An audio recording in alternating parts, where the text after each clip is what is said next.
Meus amigos, voltamos com a série de estudos do livro Nosso Lar. Queremos agradecer a vocês que têm nos acompanhado toda terça-feira, às 21h45. Estamos muito felizes pela repercussão dos primeiros capítulos, dos primeiros episódios apresentados. A estreia para nós foi de grande satisfação. Os outros capítulos que se seguiram também nos deixaram muito felizes. E nós vamos iniciar hoje o estudo do capítulo número 4, depois de passarmos pela introdução de Emmanuel, o recado de André Luiz apresentando a obra, os capítulos 1, 2 e 3, estamos agora na sequência com o capítulo 4, que coincide com o episódio número 4 da série de estudos Nosso Lar neste canal. E este episódio número 4, referindo-se exatamente ao capítulo 4 do livro Nosso Lar, tem o significativo título de O Médico Espiritual. Como se recordam os amigos, depois de um período de sofrimento e agonia em planos de sofrimento e de mal-estar, em região escura, sem entender o que estava se passando, após as reflexões que fez, André Luiz acabou por ceder à busca de um ser superior. Pensou ele, refletiu, não é possível que não exista alguém que dirija tudo isso. E voltou a sua atenção, o seu sentimento à prece. Foi quando lhe surgiu Clarencio, acompanhado de dois auxiliares que o transportaram e o levaram para a cidade espiritual com o nome Nosso Lar, que dá título ao livro. Ele chegou e serviram-lhe um caldo reconfortante, uma água fresca que o reanimaram. Ele teve a oportunidade de participar de um momento de oração com o governador e os ministros reunidos, e ele percebeu que isso o refez completamente. E ele vai iniciar o capítulo 4 dizendo que no dia imediato, quer dizer, no dia seguinte, ele, depois de um sono reparador, né, um descanso, ele estava com uma sensação muito boa, radiosa. Ele estava se sentindo completamente outro. É como se tivesse se alterado completamente a sua situação anterior de desconforto, de sofrimento, embora continuasse com dúvidas, 1 milhão de perguntas, mas ele estava se sentindo muito bem. E repete a expressão de que havia uma reconfortante claridade que atravessava a janela e o recinto com cariciosa luz. Sentia-se outro, como ele mesmo disse. E tinha apenas na alma a saudade do lar, né? O apego à família que ficara distante. Ele sentia o peso desta saudade, mas ao lado de uma grande sensação de alívio. E aí, depois de todas essas surpresas, a porta se abriu e adentra o nosso Clarencio. E Clarencio vem acompanhado, né, Américo? Vem acompanhado de um médico, aliás, que participa do Serviço de Assistência Médica da colônia, né? Ou seja, quem é médico na Terra também pode ser ou continuar sendo na vida espiritual. Só que o André Luiz vai pontuar num detalhe mais à frente, diz que os enfermeiros lá, com quem ele conviveu em Nosso Lar, sabiam mais de medicina daquele lado de lá do que ele, que sabia da medicina do lado de cá. A medicina lá é um pouquinho diferente, porque ela trabalha muito exatamente com os pensamentos, com essas angústias que o André está sentindo. E é isso que o Henrique de Luna, que é o médico apresentado pelo Clarencio, vai começar a conversar com ele, não é? Então, o médico muito tranquilo, se aproxima, muito afável, e faz uma referência que até então o André não esperava. Ele diz que lamentava que o André tivesse vindo pelo suicídio. E o André ficou, como assim? Se eu lutei 40 dias, 40 noites para manter a minha vida na Terra, eu não tinha intenção de me matar, né? E aí que ele vai explicar, né? Esta explicação ela é bem ampla e aqui abre um precedente para a gente que está acostumado com os estudos espíritas, né, Américo, para falar sobre o perispírito e as lesões causadas no perispírito pelas sensações, pelos sentimentos, pela maneira como a gente conduz a nossa mente, maneira como reagimos às emoções, como administramos as emoções. E o nosso Henrique de Luna, o médico que o atendeu, né, vai dizer que o organismo espiritual apresenta em si mesmo a história completa das ações praticadas no mundo. Américo, isso aqui abre um enorme portão às nossas considerações aqui, inclusive para os nossos telespectadores acompanhando, porque esse registro histórico do organismo espiritual, o corpo espiritual, o perispírito que nós aprendemos a estudar em O Livro dos Espíritos, ele é como uma esponja que assimila as ações praticadas no corpo e inclusive pelo pensamento, não é mesmo? Ele é uma espécie de HD, um hard disk, um disco rígido que armazena tudo o que acontece. E é uma coisa, uma concepção fantástica do Criador, apesar de que os co-criadores, né, estou falando de espíritos que trabalham na criação em plano maior, como diz André Luiz, né, que constituem planetas, administram humanidades. Esses espíritos que têm que, usando as leis do Criador, configurar o perispírito para que ele faça essa gravação, porque a lei de Deus oferece esse recurso. Então, o perispírito é uma coisa fantástica, porque ele registra tudo. E para quem teve uma experiência de quase morte, Orson, tem certeza disso, porque é muito interessante quando a pessoa acha que vai morrer, né, e não morre, ela registra em alguns segundos os principais momentos de sua vida, da presente vida. Mas isso é o que a gente lembra, porque, na realidade, todas as vidas estão gravadas. Imagem, som e movimento, e todas as emoções que estavam ali. Portanto, nós não podemos chegar na vida espiritual e dizer que a gente não fez tal coisa, porque está escrito que a gente fez, está gravado. Até porque, Américo, o corpo é dissolvido na terra, o corpo apodrece, é uma máquina biológica que apodrece, ele desaparece, vira pó. Isso já é uma realidade conhecida, né? Mas o perispírito registra as ações. Então, o nosso Henrique de Luna vai fazer André Luiz perceber, né, que ele causou grandes lesões ao fígado, aos rins e mesmo aos intestinos, justamente pelo menosprezo aos deveres mais comezinhos de dignidade, aos deveres de tolerância, de paciência que ele não teve. A cólera foi a sua característica, uma de suas características da personalidade, né? Ele não tinha muito autodomínio, ele não se preocupava em como tratar o semelhante, quer dizer, foi alguém meio relapso na educação, na gentileza, no respeito com as pessoas. E aí isso se refletiu nele mesmo, né? É muito interessante pensar isso, que reflete-se no próprio autor. Por isso que ele diz, ele nunca imaginou, isso o próprio André dizendo no livro, né, que a cólera fosse manancial de forças negativas para nós mesmos, né? Então, ele está nos alertando isso, né? Quem lê esse livro, ou estuda esse livro, que se ler simplesmente, é possível que passe direto sobre essa informação. Mas olha como essa informação é fundamental. Se eu sei disso aí, eu vou tomar mais cuidado. Ainda que não tome 100% de cuidados, está escrito aqui, não dá para desconhecer, eu tenho que tomar cuidado com a cólera. Então, quem se enraivece normalmente por qualquer coisa, por exemplo, no trânsito, a gente tem muito exemplo disso. Tem sujeito que não admite fechado em hipótese alguma. Mal sabe ele que está lesando o perispírito. Então, lesa o corpo espiritual, como ele está justaposto ao corpo denso, molécula a molécula, a doença que se estabelece no perispírito, ela vaza para o corpo denso. Então, ela aparece algum tempo depois, porque é um corpo rígido, né?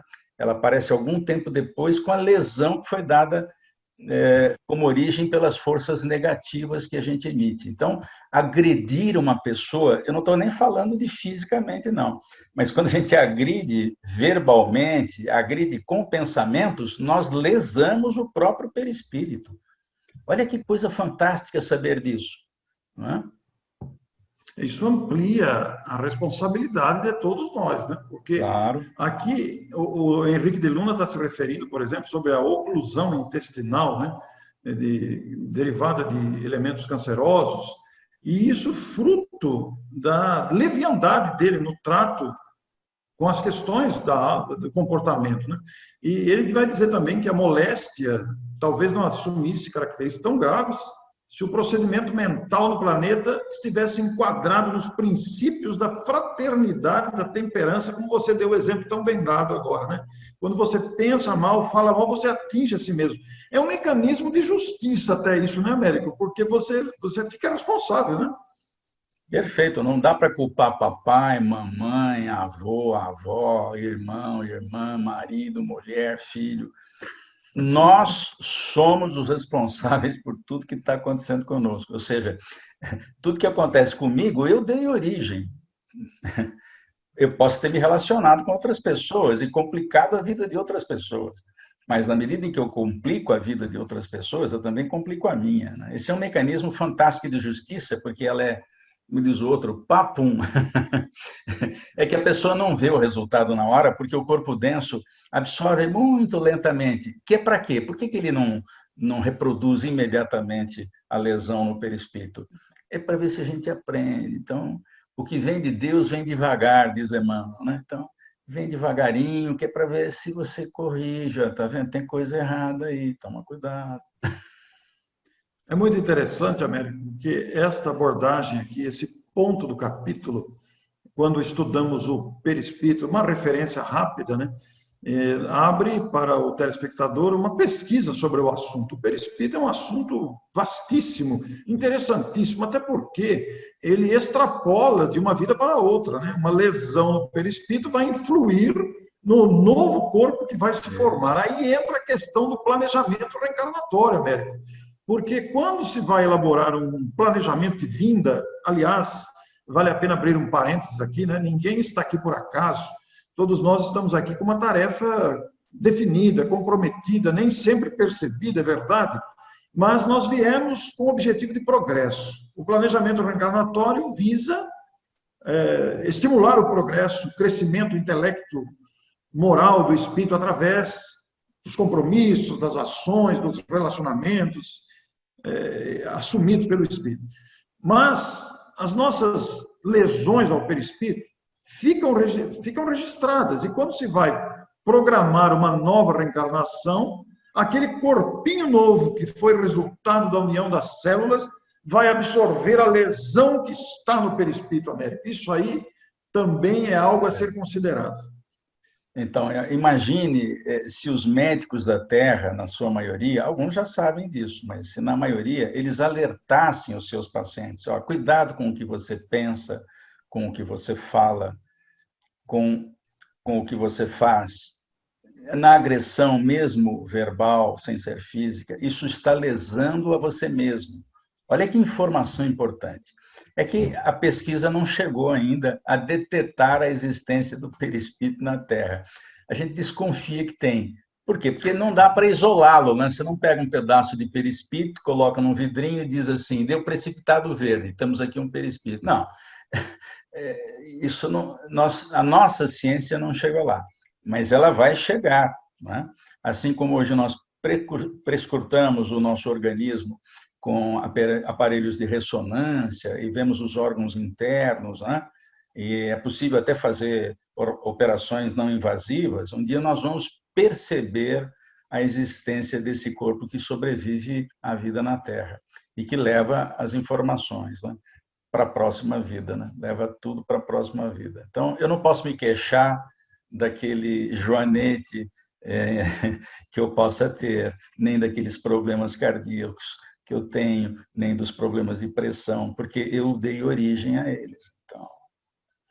E essa origem que muitas vezes nós demos, né, Américo, pode ser agravada com o comportamento de agora. Tem isso também, né? Tem isso também.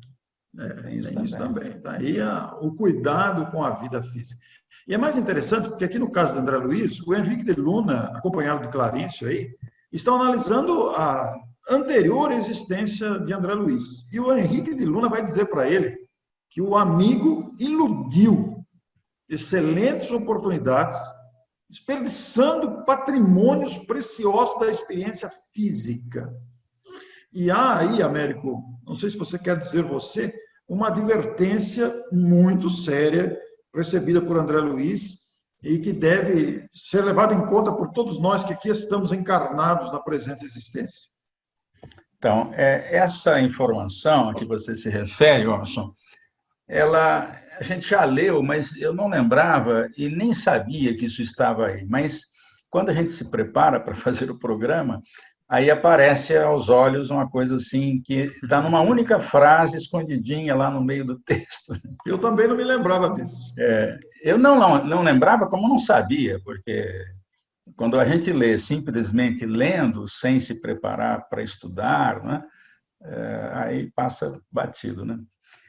Aí que a gente percebe que o planejamento reencarnatório ele é extensivo a qualquer pessoa. Vamos lembrar só o seguinte, os espíritos também informam isso. Quanto mais tarefas a pessoa tem que desenvolver na Terra, mais detalhamento tem o planejamento. Então, se o sujeito vai nascer, por exemplo, no meio rural e vai ser responsável apenas pela sua horta para atender determinada comunidade da roça, o planejamento é e é pequeno. Ele precisa ter alguém que o substitua quando ele ficar mais velho, ele precisa ter a esposa, uma meia dúzia de filhos, né? Ele precisa nascer naquela região, ele precisa já nascer na roça, o pai ele tem que estar lá para ensiná-lo e tal. É um planejamento pequeno, né? Agora, na medida em que o sujeito tem a sua área de ação maior, esse planejamento precisa ser detalhado. Por exemplo, Chico Xavier. É um planejamento fantástico, porque não tinha dinheiro nenhum, então o dinheiro tinha que chegar. Então, não tinha dinheiro para comprar lápis para psicografar. Isso tinha que chegar. E chega. O mais engraçado é que chega, né? Chega. E ele escreve, até agora, contabilizados, 530 livros. Ora, um sujeito desse tem que planejar e muito a reencarnação, né? Eu acredito até que ele ultrapassou aquilo que se esperava dele em matéria de produção psicográfica, né? Porque quem que escreve 530 livros, né? Não é fácil isso, né? Então, planejamento reencarnatório tem para todo mundo, até para quem não é espírita. E é o caso aqui, porque o Henrique de Luna diz que a tarefa dele foi confiada pelos mentores de alto nível, por isso os mentores de alto nível estão por trás dos planejamentos reencarnatórios. Né? Por quê? Porque você tem que conhecer a fundo a pessoa, para saber se aquela facilidade que a pessoa vai ter vai aproveitar ou não, para saber se aquela habilidade que ele tem vai condizer com a tarefa de hoje. E essa tarefa não foi cumprida integralmente pelo André, que o Henrique diz a ele. Né? Ele não dá mais detalhes, ele só diz isso. Você não cumpriu tudo que você planejou. Ele, inclusive, chega a afirmar que foi reduzida a meras tentativas, né? Ele usa um termo forte, meras tentativas de trabalho, não chegou a concluir nada. Né? Grandes coisas. Decepção, né? A decepção de André Luiz ao receber uma informação dessa, acrescido ainda da advertência que o aparelho gástrico foi destruído à custa dos excessos de alimentação e bebidas alcoólicas, aparentemente sem importância. Devorou-lhe a sífilis energias essenciais. Como vê, conclui o Henrique de Luna, o suicídio é incontestável. Difícil receber essa informação, né, Américo? Difícil, né? Isso é um suicídio em suaves prestações diárias. A gente acha que aqueles excessos da mesa e da bebida não vão produzir nada. Vão.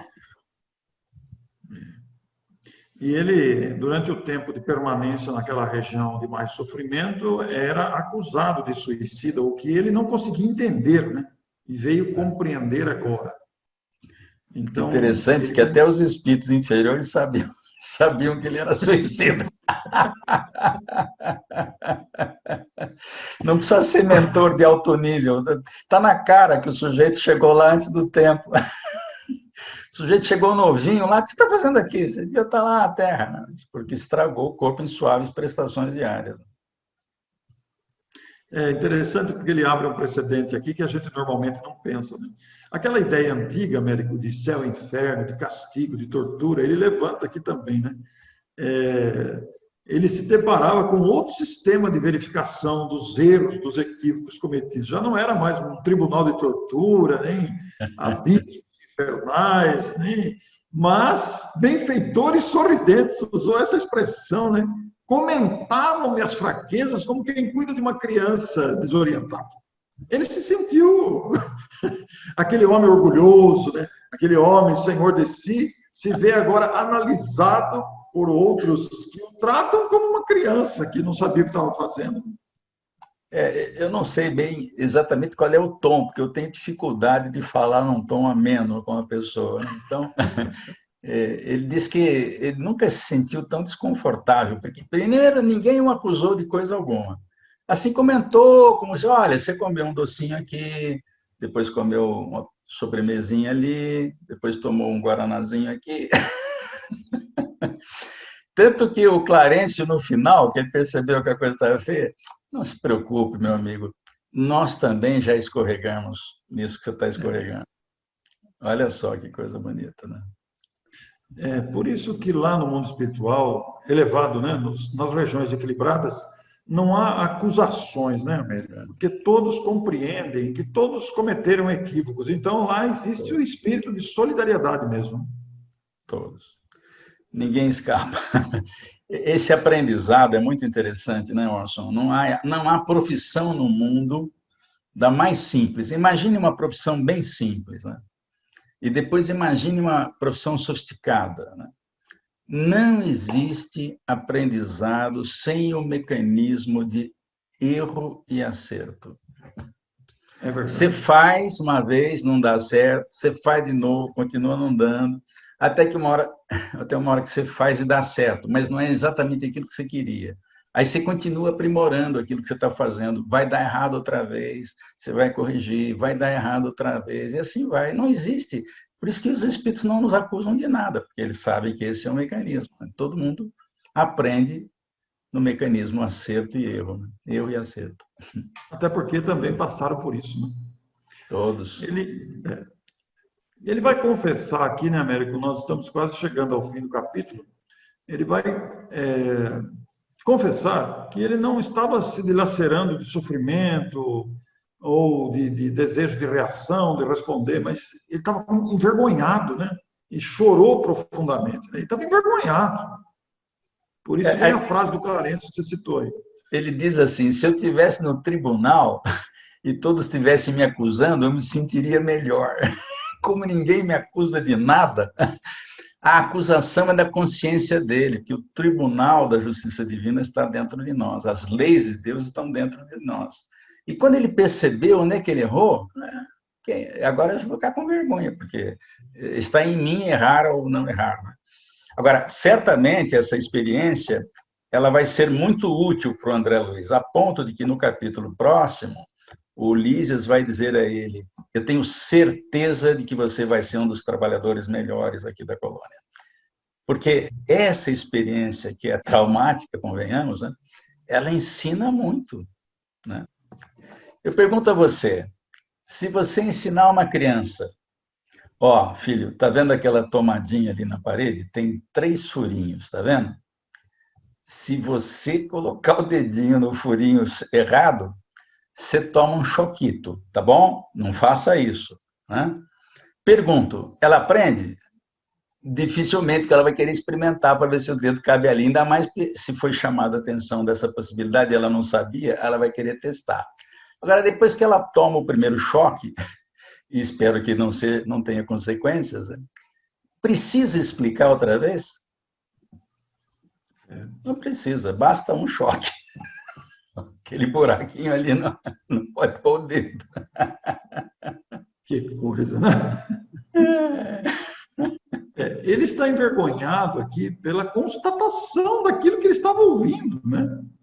Ele não podia falar, não, mas eu não perceber. fiz isso. Não podia falar isso.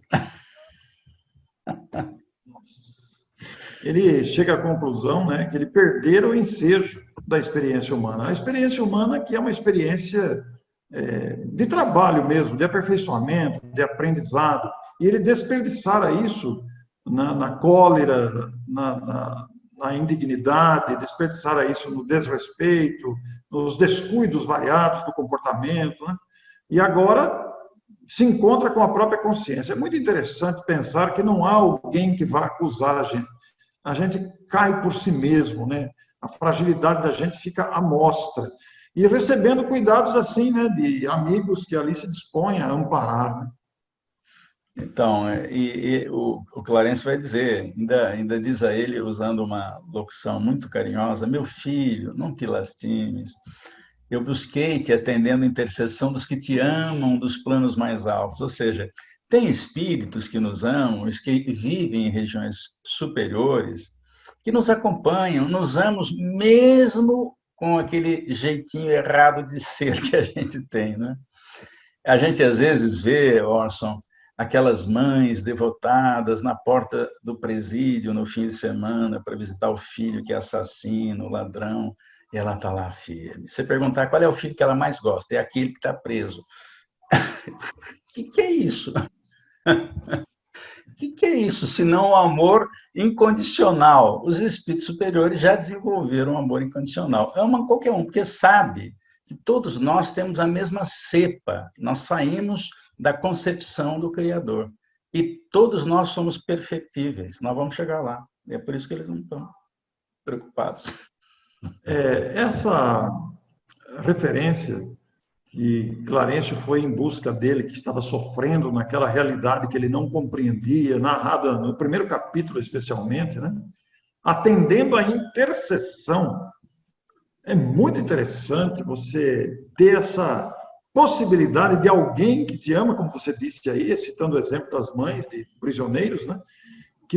que tentam interceder em favor das criaturas sofridas. Aqui ele não revela ainda quem é que intercedeu, nós vamos saber mais tarde, né? Nós já sabemos que já lemos a obra, nós vamos chegar lá no ponto, né? Mas atendendo à intercessão de planos mais altos, quer dizer, os planos mais altos conhecendo, sabendo da realidade, acompanhando a realidade, inclusive, né? Aqui na Terra a gente tem isso também, né? O famoso QI, quem que indicou? Isso. Tem muita gente que intercede, só que tem uma diferença na vida espiritual. Quem indica tem que ter mérito para que a sua solicitação seja atendida. Isso vai ficar claro em outras obras, em outros capítulos, né? Aqui ele disse, olha, você teve intercessão de amigos que vivem em outros planos. Todos nós temos esses amigos que vivem em outros planos mais elevados, todos nós, né? Então, ninguém está isento, ninguém está órfão da ajuda do mundo dos espíritos. A gente só precisa sintonizar. Aliás, Jesus nos alertou, né? Orai e vigiai. Se nós fôssemos atualizar essa frase hoje, a gente diria alguma coisa parecida com isso aqui. Se liga e mantenha a conexão. Como diria o nosso Manolo Quezada, tá ligado? Tá ligado? É isso aí. Pois é exatamente isso. A noção hoje do Wi-Fi, da conexão, permite atualizar esse vigiar e orar, né? Isso. Permite atualizar isso. Porque existem... Pode falar. Existem espíritos de todas as categorias na vida espiritual. A sintonia depende da gente. Eu que escolho a sintonia, né? Por ocasião da gravação do capítulo 18 de A Gênese, que nós já concluímos, né? Em determinados momentos você usou bastante a palavra gerenciamento. O que nós estamos vendo aqui é um gerenciamento direto, né? Há um espírito só. Nós vamos ver nos capítulos à frente, logo, Orson, uma frase do Lísias que diz que Jesus conhece todo mundo. Aliás, ele mesmo disse quando estava aqui na Terra: conheço todas as minhas ovelhas. Bonito isso, né? É lindo isso aí. Mas ele não conhece só assim, não, eu conheço o Rocha, eu conheço o América. Não, não é isso. Ele sabe das necessidades de cada um, porque é ele que autoriza a reencarnação em última instância. Então, ele sabe tudo, ele tem que saber tudo, porque ele é o modelo da humanidade, mas ele também é guia. E o guia, ele tem que guiar. E não basta só dar a lição verbal e nem a lição presencial que ele veio à Terra.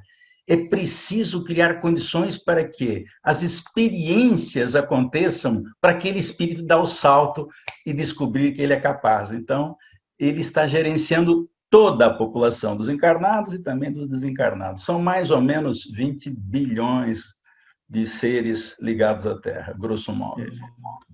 Essa apreciação sua, Américo, abre um precedente de alegria no nosso coração, Nossa, né? De esperança, né? Porque é lindo maravilhosa. pensar.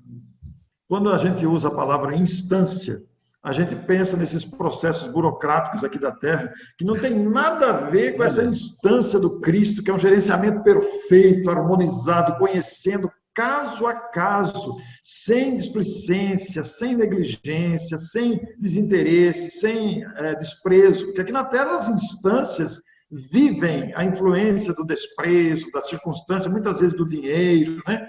Mas lá não, é um gerenciamento, conhece cada um e atua em favor de cada um no momento certo. Isso que é bonito, né? É bonito pensar isso. Eu conheço uma história real, Orson, porque eu conheço a pessoa que passou por isso. Sim. Ela visita um asilo de pessoas idosas, de mulheres idosas, e uma vez ficou lá um problema de trânsito aqui em São Paulo, greve dos ônibus e tal, não tinha esse negócio de Uber, não tinha nada. Então, faltou, na hora do almoço, faltou mão de obra para dar comida à boca daquelas senhorinhas que não tinham condições de se alimentar. Então, essa pessoa ficou lá. Ficou lá e coube a ela dar comida para uma pessoa que era cega, surda, muda e ainda por cima cadeirante. Quando ela foi dar a primeira colher, a pessoa experimentou a sopa, a senhorinha experimentou a sopa e fez uma cara horrível de que não estava boa a sopa, né? A pessoa fez um pedido na hora: Senhor, essa mulher não tem nenhum recurso.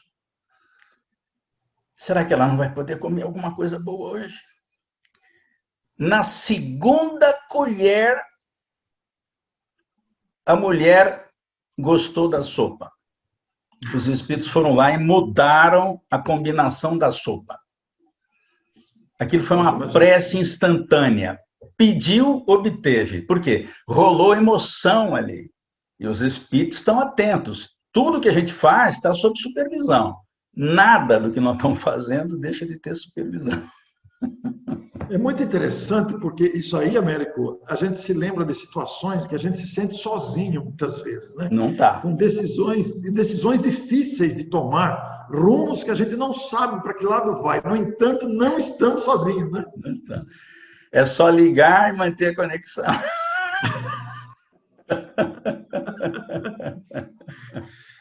É por E isso o problema que do Wi-Fi não é problema de que a rede do criador caiu, não. É nossa conexão que não é boa. A nossa, pessoal, é porque a gente não vive conectado, a gente não usa a prece como devia. O André passou por essa experiência, né? Ele, em frase anterior, ele diz assim: a gente precisa sofrer muito para saber o valor de uma prece. Só que prece hoje, para traduzir para os nossos tempos, prece é comunicação com o invisível. Conecte-se, peça ajuda e fique atento, porque os espíritos vão ajudar. Você vai decidir, porque o livre-arbítrio tem que ser preservado, a pessoa vai decidir, mas ela às vezes recebe uma ideia que não tinha, né? É muito interessante. nesse caso do exemplo que você citou aí da segunda colher de sopa, além da emoção que rolou e da modificação da substância da sopa imediatamente, né? Também tem um alto grau de mérito aí dos dois postulados, né? É Isso. muito interessante. Deve ter mérito da senhora, né? Da instituição e também da pessoa que estava dando comida ali. E a prece emocionada, nossa, aquilo comoveu o coração mais embrutecido. E o coração dos espíritos superiores não é embrutecido. Na hora, mudaram a composição da sopa. E Kardec estuda isso no livro dos Médiuns, mostrando que é possível você mudar, não a formulação, mas os fluidos que eles podem adicionar, podem mudar o gosto da sopa, a ponto de Jesus ter transformado a água em vinho. Estou falando de um caso extremo e tal. Sim, sim, sim. Aí a gente adentra o capítulo fabuloso dos fluidos, né, que está lá em O Livro dos Médiuns, um assunto extraordinário. E vamos chegar aqui, porque a obra vai permitir isso, né? Falar também de fluidos, que é um assunto empolgante. Olha, gente, como é delicioso fazer esse estudo e como o tempo passa rápido, né? Então, aqui, até a gente que está gravando aqui, os episódios que vocês vão ver, a gente fica na expectativa do próximo. Fica. Não é mesmo, Melo? É uma delícia fazer isso. É uma delícia. Então, nós vamos concluir aqui o capítulo, né? E o finalzinho, o conselho aqui dado a André Luiz: aproveita os tesouros do arrependimento, guarda a bênção do remorso, embora tardio, sem esquecer que a aflição não resolve problemas. Confia no Senhor e em nossa dedicação fraternal. Olha que coisa bonita, mesmo, que ele se inclui. Confia em nossa dedicação, né? Sossega a alma perturbada, porque muitos de nós outros, você comentou isso no decorrer da nossa conversa aqui, muitos de nós outros já perambularam igualmente nos teus caminhos. E aí ele não teve outra alternativa senão colocar as mãos no rosto, mergulhar a cabeça no colo paternal e chorar longamente. Usou o colo do Clarencio para chorar. Aquele que ele chamou de velhinho simpático. Velhinho simpático. Muito bem, meus amigos, por hoje é só. A semana que vem a gente continua com um novo capítulo. E nós vamos conhecer o Lísias na próxima semana, esse personagem tão importante nesta obra Nosso Lar. Muito obrigado e até a próxima semana. Até a próxima.